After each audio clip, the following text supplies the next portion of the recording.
Assalamu alaikum wa rahmatullahi wa barakatuhu. My dear respected brothers and sisters, welcome to this, the 9th day of the month of Ramadan. Nahmadahu wa nusalli wa nusallimu ala rasulih al-kareem wa sahbihi wa ba'al-humat al-din al-qaweem. Rabbi shrah li sadri wa yassir li amri wa hlul 'uqdatam min lisani yafqahu qawli. Allahumma salli ala sayyidina wa shafi'ina wa habibina Maulana Muhammad wa barik wa sallam. My dear respected brothers and sisters, today we're going to talk about fasting and Quran. Indeed, this is the month of Quran. And Allah subhanahu wa ta'ala has decorated Ramadan with Quran. Quran is the main focus in the month of Ramadan, and fasting supports Quran and Quran supports fasting. How Allah subhanahu wa ta'ala has given us this ni'mat and this benefit in this special month, that both Quran and fasting, they are beneficial to us. And in the Quran, Allah has given that injunction to us.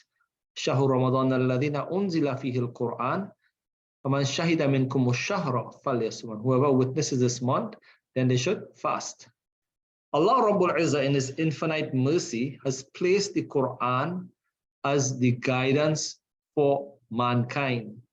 In particular, a believer who accepts Iman, accepts this Quran as his book or his means of guidance. And how can this be a means of guidance? The objective of Quran is to bring what Allah subhanahu wa ta'ala has brought as a benefit to the believers. And that benefit is that a person who reads Quran, the objective of it is to attain the great rewards and benefits that Allah has put in it. And that is hidayat, guidance, shuru', the laws. Apart from the laws, Allah subhanahu wa ta'ala has also placed in this Quran the means of shifa and cure, and a means of purification of the heart. And it's the highest form of dhikr. Allah subhanahu wa ta'ala has placed in this the means of our ibadat, our worship. Through the Quran, our salah is perfected, of our qiraat in Quran. Allah Rabbul Izzah, in His infinite mercy, has also set an example for us with the Quran. As the first command that came to Rasulullah sallallahu alayhi wasallam, when it refers to Quran in Revelation, Iqra' bismi rabbika alladhi khalaq. Read in the name of your Lord who created. And what was mentioned here? The command to read and to the knowledge of learning Quran and being part of it. And the Prophet sallallahu alaihi wasallam has said to us, "Khayrukum man ta'allama al-Quran wa 'allamahu." The best of you is who learn the Quran and teaches. Knowledge of Quran and remaining in the environment of Quran, learning Quran is the best of environment. There's no other deed that carries such a great benefit as Quran and the learning of Quran, as well as the teaching of Quran. That's one of the best jobs that anyone can do in this world. When I say a job, it's not the job that you would look at as a profession for the dunya, but this is the profession for the dunya and the akhirat, the preparation for the akhirat, the life of the hereafter. Allah Rabbul Izzah, in His infinite mercy, making this the best form of dhikr, has also mentioned to us in the Quran in relationship towards Quran. He mentions to us, فَإِذَا قَرَأْتَ الْقُرْآنَ فَإِذَا قَرَأْنَاهُ الْقُرْآنُ فَإِذَا قَرَأْنَاهُ. So when you read this Quran, يعني قَرَأْنَاهُ, it refers to the Quran. فَاتَّبِعْ قُرْآنَ, then follow the Quran and live by the Quran. So the objective of reading Quran is also for us to live by it. This is the focus of what Quran is for us.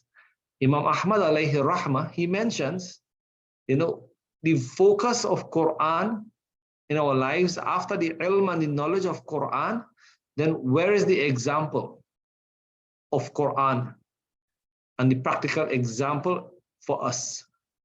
The Prophet sallallahu alaihi wasallam was the example, and Allah subhanahu wa ta'ala has set the example in the Sahabas, the companions of Rasulullah sallallahu alaihi wasallam, whom followed the example of Quran in their lives. Allah subhanahu wa ta'ala mentions because of their connection to Quran, radiyallahu ta'ala anhum wa radu an, that He became pleased with them and they became pleased with Allah when they come connected to Quran in their lives, when they started to live the Quran in their lives. My dear respected brothers and sisters, Ramadan is the time when we focus and put our attention on reading the Quran. Reading the Quran, we should also focus on implementation of the Quran in our life. Look at the Sahabas, their lives, and Quran. Let us look at our life. The same living miracle of Quran is our life every day if we choose to make it part of our life every day. This Ramadan, as we continue to read our Quran, note that the fasting that we do, Quran is a means of spiritual benefit to it, because a person who fasts stays away from the things that Allah has made haram. So he actually adopts what the Quran is telling us to live of what the Quran is commanding us to do, and to stay away from the things that Allah subhanahu wa ta'ala has prevented us from in the Quran as well. So fasting is the similar example to that of Quran. So Allah subhanahu wa ta'ala in the month of Ramadan, whilst we fast, we actually living the practical life of Quran. In other words, we think and we are conscious about Quran in our practice because we don't want to jeopardize our fast. And likewise, in a similar manner, if we consider how important we consider the fast, more important is that of the Quran in our lives, because the Quran is the means of barakah and blessing for us in both the worlds. May Allah subhanahu wa ta'ala in His infinite mercy give us the opportunity to understand and implement fasting for its benefit for Quran. And the Quran being a ni'mat and a favor that has an ideal example from fasting for us in its practical sense. So I pray that Allah subhanahu wa ta'ala give us that opportunity whilst we fast to adopt the laws of Quran, the benefits of Quran in our lives, and adopt the strength and the spiritual benefit that comes out of this recitation. May Allah give us that opportunity again, inshallah. Assalamu alaikum wa rahmatullahi wa barakatuhu.